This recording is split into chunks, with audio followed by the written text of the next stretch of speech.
యేసోబన్న, జోహార్ comrade యేసోబన్న.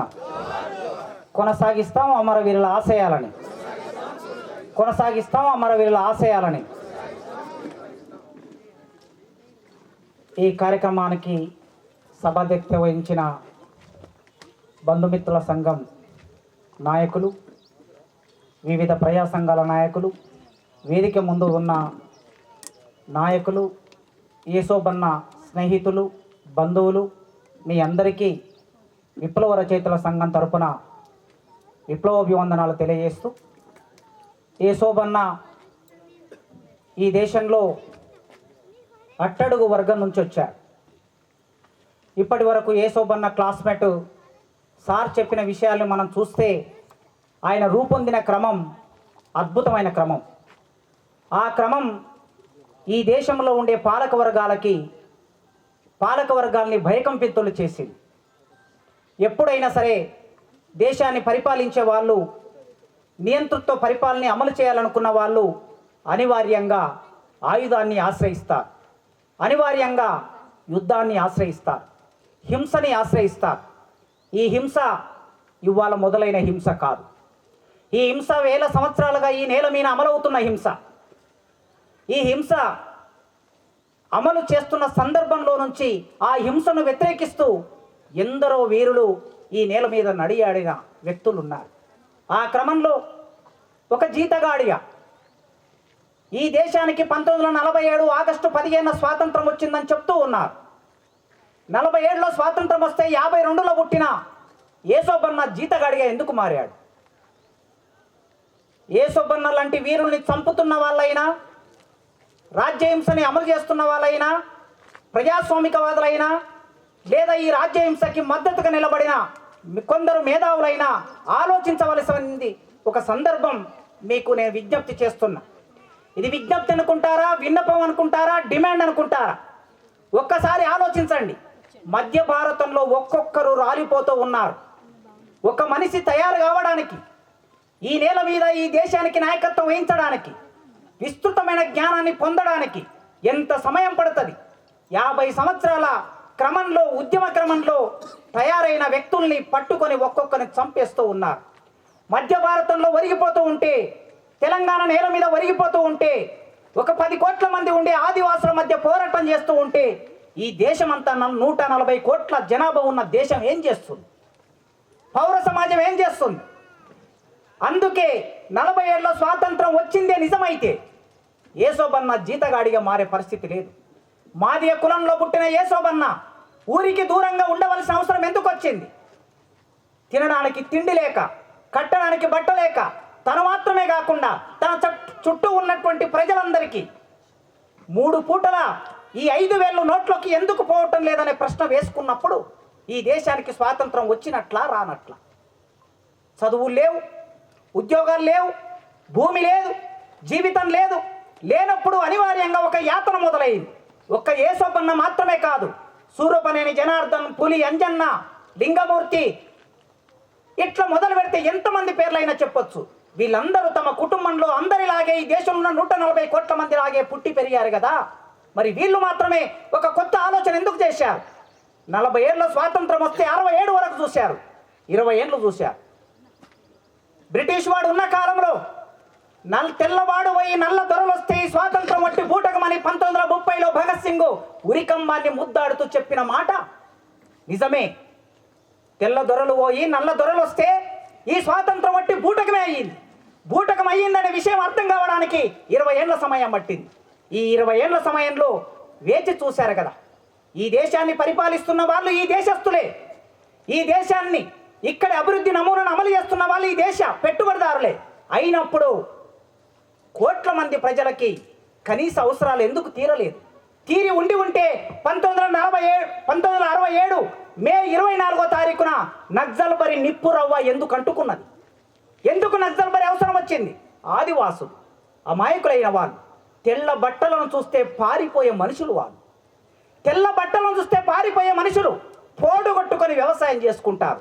వ్యవసాయం చేయడం ఎట్లా తెలియదు, ఎట్లా విత్తనాలు వేయాలో, ఎట్లా కలుపు తీయాలో, ఎట్లా పంటను కోయాలో, ఎట్లా తిండి తినాలో తెలియనటువంటి ప్రజలు ఈ దేశంలో వ్యవసాయం చేసుకుంటూ ఉంటే పశ్చిమ బెంగాల్ రాష్ట్రంలో జోతేదారులు వచ్చి ఆ భూమిని ఎందుకు ఆక్రమించుకున్నారు? ఈ ప్రశ్న ఇందిరాగాంధీకి తెలియదా? ఈ ప్రశ్న ఆనాడు నెహ్రూకు తెలియదా? ఈ ప్రశ్న ఈనాడున్న పాలకులకు తెలియదా? కనుక ఆనాడు వాళ్ళు దోతేదారులు అనే భూస్వాములు వచ్చి ఆదివాసుల దగ్గరికి వచ్చినప్పుడు ఈ ఆదివాసుల దగ్గర నక్సల్బరి నిప్పురవ్వ రాజుకున్నది. భూమి కోసం, భూమితో మాట్లాడితే అది జ్ఞానం ఇస్తుంది అని బైబిల్లో ఒక సూక్తి ఉన్నది. భూమితో మాట్లాడితే అది జ్ఞానం ఇస్తుంది. ఆ భూమితో మాట్లాడిన ఆదివాసులకి జ్ఞానం ఇవ్వకపోగా 9 మందిని ఈ దేశ పాలకులు చంపేశారు. 67 మే 25వ తారీఖు నాడు చంపేశారు. దానికి నాయకత్వం వహించిన చారు మజుందార్ ఒక పిలిపిచ్చాడు.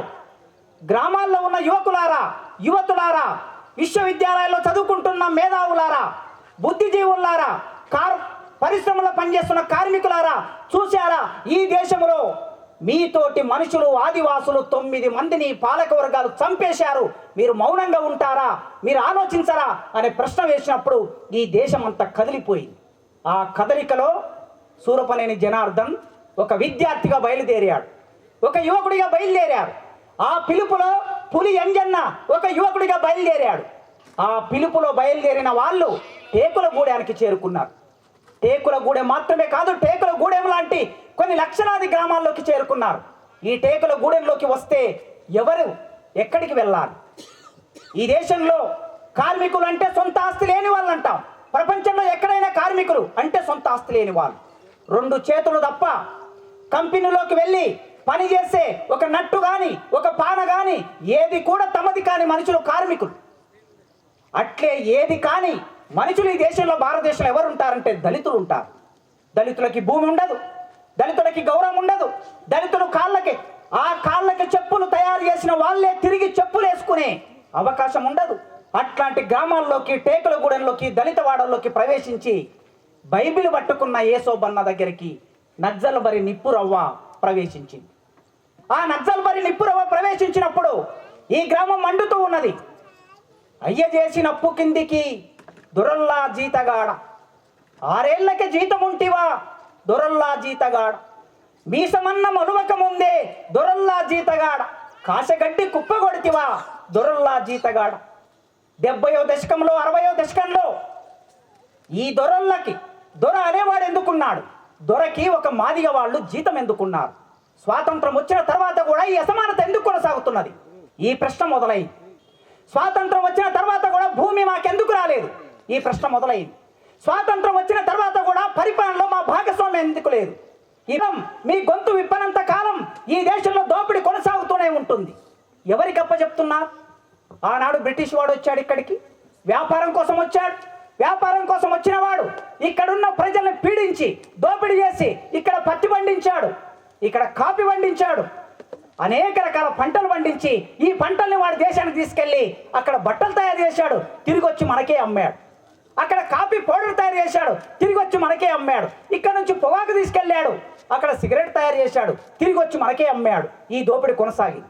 ఈ దోపిడీకి వ్యతిరేకంగా అల్లూరి, భగత్ సింగ్ ఎందరో పోరాటం చేసి ఆ విముక్తి రావాలని వాళ్ళు కోరుకుంటే, మరి దేశానికి స్వాతంత్రం వచ్చిన తర్వాత ఇవాళ 2024లో నిలబడి మాట్లాడితే ఒక వేదాంత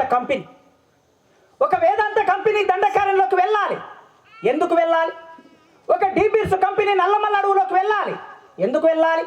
ఒక జిందాల్ కంపెనీ విశాఖపట్నంలో బాక్సైట్ను తవ్వాలి. ఈ కంపెనీలన్నీ విదేశీ కంపెనీలు. ఈ విదేశీ company De Beers company Australia company, Jindal company Dubai company, Vedanta company మరో దేశంతో సంబంధం ఉన్న కంపెనీ. ఈ కంపెనీలన్నీ ఎందుకు అడవిలోకి పోవాలి? అనగనగా రాజు అడవికి వెళతాడు అని ఒక కథ మనం విన్నాం చిన్నప్పుడు. మన నాన్నమ్మలు, మన అమ్మమ్మలు మన కథ చెప్పినప్పుడు అనగనగా రాజు అడవికి వెళతాడు, ఈ అనగనగా రాజు అడవికి ఎందుకు వెళ్తాడనే ప్రశ్న వేసుకున్నప్పుడు ఒక్కసారి ఆలోచించండి. ఎందుకు వెళ్తాడు రాజు? అడవిలో ఏం పని? అడవిలో ఏం పని అంటే అడవిలో రాజ్యం ఉంటుంది, అడవిలో ఆదివాసుల రాజ్యం ఉంటుంది. ఆనాడు రాముడైనా, ఆ తర్వాత ధర్మరాజు అయినా, రాజులు ఎవరైనా సరే అనగనగా అడవికి వెళ్ళి అక్కడున్న రాజ్యాన్ని స్వాధీనం చేసుకోవడం, అక్కడ ఉన్న అటవీ సంపదని దోపిడీ చేయడానికి అడవికి వెళ్తారు. ఇవాళ అనగనగా వేదాంత కంపెనీ అడవికి వెళ్తుంది. జిందాలు, లక్ష్మీ మిట్టల్ ఈ కంపెనీలని డీబిర్స్ కంపెనీలన్నీ అనగనగా అడవికి ఇవాళ ఎందుకు వెళ్తున్నాయంటే ఆదివాసుల కాళ్ళ కింద అపురూపమైన సంపద ఉన్నది. ఈ అపురూపమైన సంపదని రక్షించే వాళ్ళు ఎవరు? ఈ దేశ మూలవాసుల సామూహిక హననం చేయడానికి ఈ పాలకులు పూనుకున్నారు. మనం విన్నాం చరిత్రలో హిట్లర్ అనేవాడు కొన్ని లక్షల మందిని గ్యాస్ పొయ్యిలోకి నెట్టేసి చంపేశాడని విన్నాం. మొన్ననే ఒక దేశం, ఆ దుర్మార్గానికి బలైన ఒక దేశానికి సంబంధించిన ప్రజల అస్థి పంజరాలు 1945-39లో మొదలైన రెండో ప్రపంచ యుద్ధం 1945 వరకు జరిగింది. ఈ కాలంలో అంతమంది చనిపోతే వాళ్ళ అస్థి పంజరాలు మట్టిలో నుంచి, ఇసుకలో నుంచి బయటకు వస్తే ఆ అస్థి పంజరాలను తీసుకొని వెళ్ళి వాళ్ళు ఖననం చేశారు. మరి ఆ విధంగా చంపిన ఆనాడు ఫాసిజాన్ని, నాసిజాన్ని అమలు చేసిన పాలకులు ప్రపంచాన్నంతా సామూహిక హననం చేయడానికి పూనుకున్నారు. సరిగ్గా ఇవాళ ఈ దేశ పాలకులు తన బిడ్డల్ని తినే ఒక న్యాయం ఎక్కడిదండి? ఇది తల్లే బిడ్డల్ని తినే న్యాయం ఎక్కడిది? ఎవరు వీళ్ళు? ఈ యేసోబన్న ఎవరు? నల్ల ఆదిరెడ్డి ఎవరు? చార్మజుందార్ ఎవరు? సంతోషన్న ఎవరు? సూరపనేని జనార్దన్ ఎవరు? లింగమూర్తి ఎవరు? ఇట్లా ఎంతమంది పేర్లు చెప్పాలి? ఇన్నాను చెప్పినట్లు 8,000 మంది అపురూపంగా తయారైన ఈ మనుషులందరూ ఎవరి చేత చంపబడ్డారు? ఒకసారి నెహ్రూ చేత, ఒకసారి ఇందిరాగాంధీ చేత, ఇంకొకరి చేత, ఒక్కొక్క సందర్భంలో ఇంతమంది చంపబడ్డారు. అంటే నీ బిడ్డలని ఈ తల్లే చంపే ఒక న్యాయం, జంతు న్యాయం కొనసాగుతుంది. జంతువులన్నా కొన్ని జంతువులు తమ బిడ్డల్ని కాపాడుకుంటాయి. కానీ ఈ దేశంలో పాలకులకి తమ బిడ్డల పట్ల మమకారం లేదు. తమ బిడ్డల్ని శత్రులుగా ఎంచి చంపేస్తున్నారు. ఎందుకు చంపేస్తున్నారంటే ఆ ఆదివాసులు ఒక 10 కోట్లో, 15 కోట్లో, 20 కోట్లో మధ్య భారతంలో ఉన్న ఆదివాసుల కాళ్ళ కింద ఖనిజ సంపద ఉన్నది. ప్రపంచంలో ఎక్కడ ఏ దేశాల్లో ఖనిజ సంపద ఇక్కడ ఉన్నంత సంపద లేదు. ఒకవేళ ఉన్నా ఆఫ్రికా ఖండాల్లో ప్రవేశించడం కష్టం, తెచ్చుకోవడం కష్టం, ఎక్కువ ఖర్చు అవుతుంది. కనుక అప్పనంగా భారతదేశంలో ఉన్న పాలకులు ప్రపంచ బ్యాంకుకు ఏజెంట్లుగా మారిపోయారు. బహుళజాతి కంపెనీలకి దళాలుగా మారిపోయారు. అందుకే ఆయన రాశాడు పాటలో, అమెరికా వాడు ఎలా వస్తున్నాడు? బాంబుల సంచులతోనే వస్తున్నాడు. బాంబుల సంచులతోనే వస్తూ ఉంటే హిందుస్థాన్ లీవారోడు వందే మాతారమండు. ఇక్కడున్న కంపెనీలు, ఈ భారతదేశంలో ఉన్న కంపెనీలు పెట్టుబడిదారులు వాళ్ళకి దళాలుగా మారిపోయారు.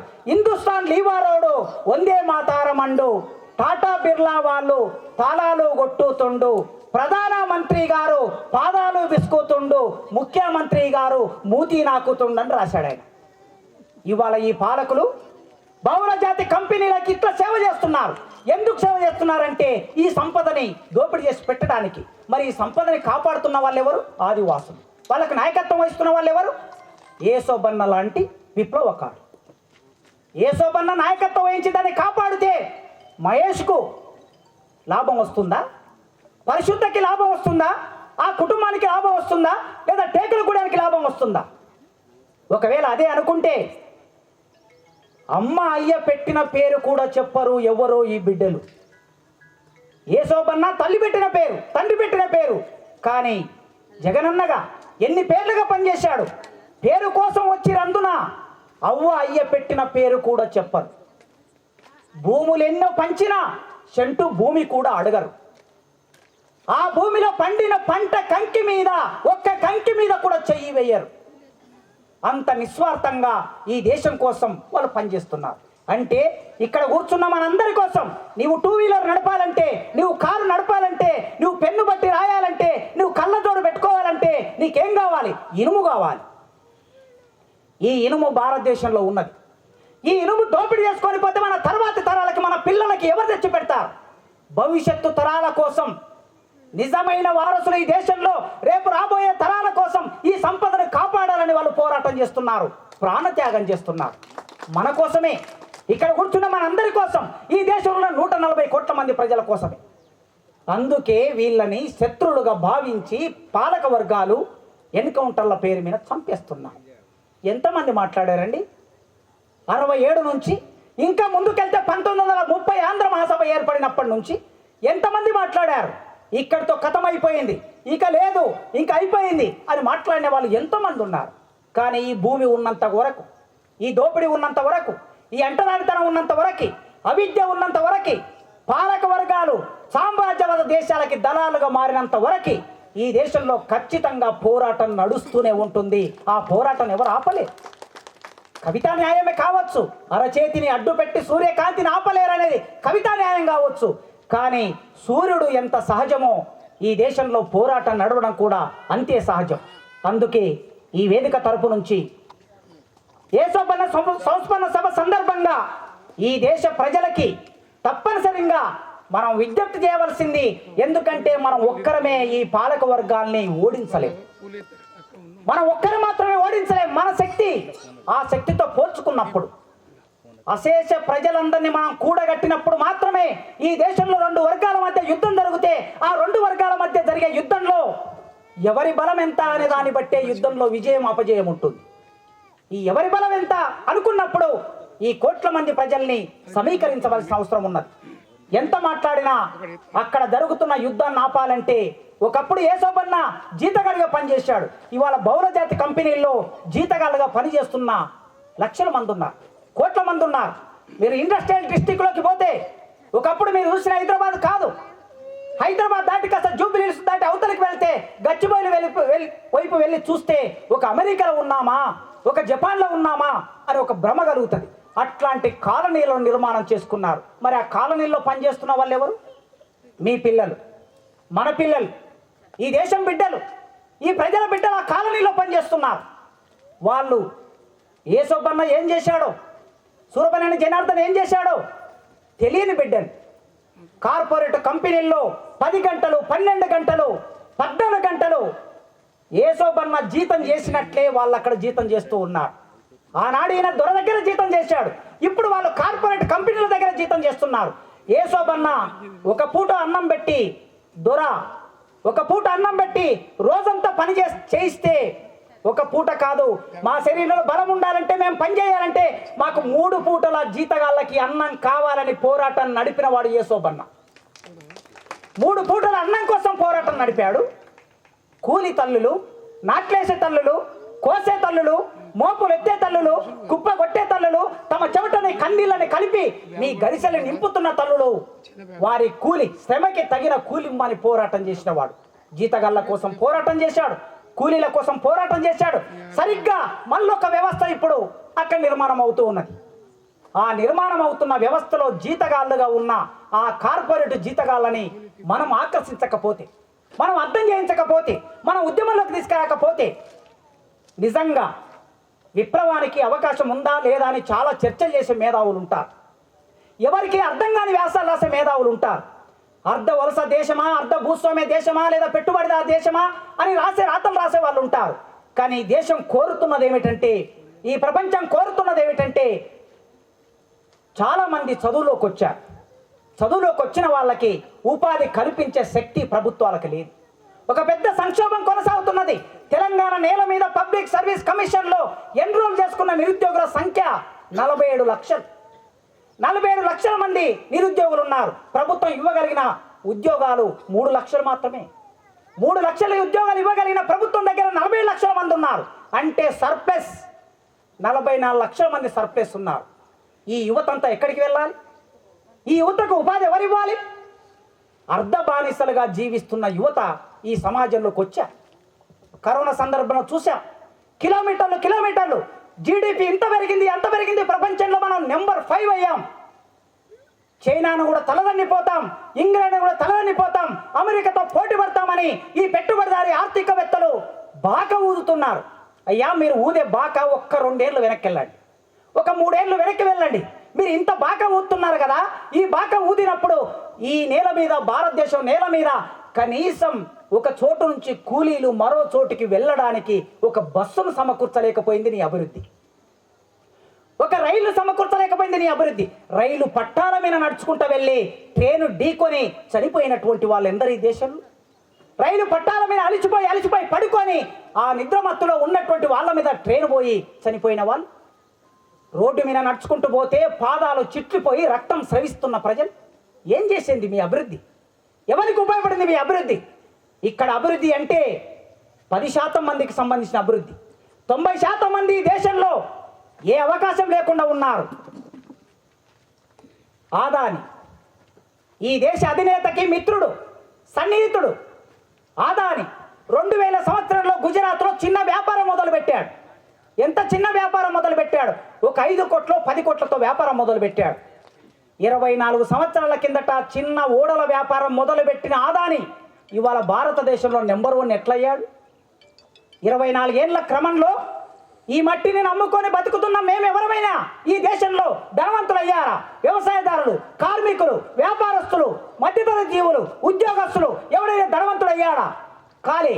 మరి నీవు 24 ఏళ్లలో ఈ దేశంలో నెంబర్ 1 ఎట్లయ్యావు అంటే మనందరి శ్రమని దోచుకొని మనందరి ప్రభుత్వ యంత్రాంగాన్ని వ్యవస్థని ఉపయోగించుకొని ఆయన దేశంలో నెంబర్ 1 వ్యాపారస్తుడుగా మారిపోయాడు. ఆయననే ఈ దేశాన్ని నడుపుతున్నాడు. అరుంధతి గారు మొన్న ఒక వ్యాసం రాశారు. ఈ దేశంలో నడుస్తున్నది ప్రభుత్వాలు కాదు, ఈ దేశంలో నడుస్తున్నది కార్పొరేట్ కంపెనీలు. కార్పొరేట్ కంపెనీలు ఈ దేశాన్ని నడిపిస్తున్నాయి. ఇంకా కనుసూపు మేరలో మిత్రులారా ఇంకొక 5-10 సంవత్సరాల కాలంలో మనం చూస్తున్న ఎన్నికల్లాగా ఉండవు.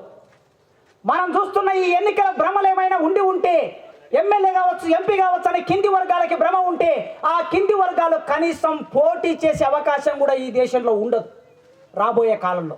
ఇట్లా రాజకీయ వ్యవస్థలో, సామాజిక వ్యవస్థలో, కార్మిక వ్యవస్థలో, రైతాంగ వ్యవస్థలో ఒక సంక్షోభం ఉన్నది.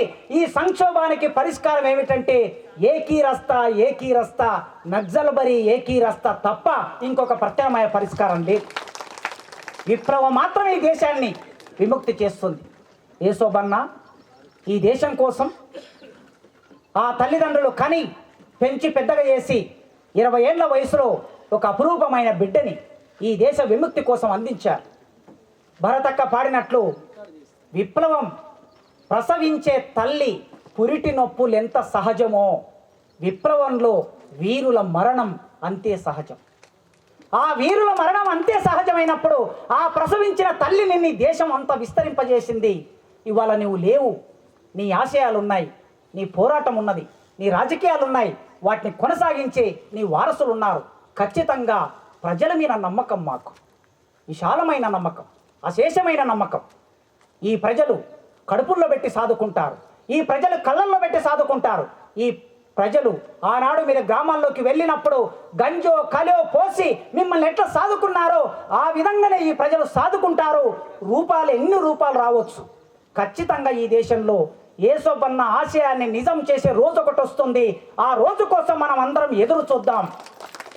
ఏసోబన్న నా దగ్గర ఏముంది నీకేమి నేనిత్తు, నా దగ్గర ఏముంది నీకేమి నేనిత్తు, కన్నీటి దండేతునా ఏసోబన్న, సూర్యుని గొనియెత్తునా ఏసోబన్న, సుక్కాల పేరేతునా ఏసోబన్న, కత్తుల దండేతునా ఏసోబన్న, నా దగ్గర ఏముంది నీకేమి నేనిత్తు. మీ అందరికీ రెడ్ సల్యూట్స్తో థ్యాంక్ యూ.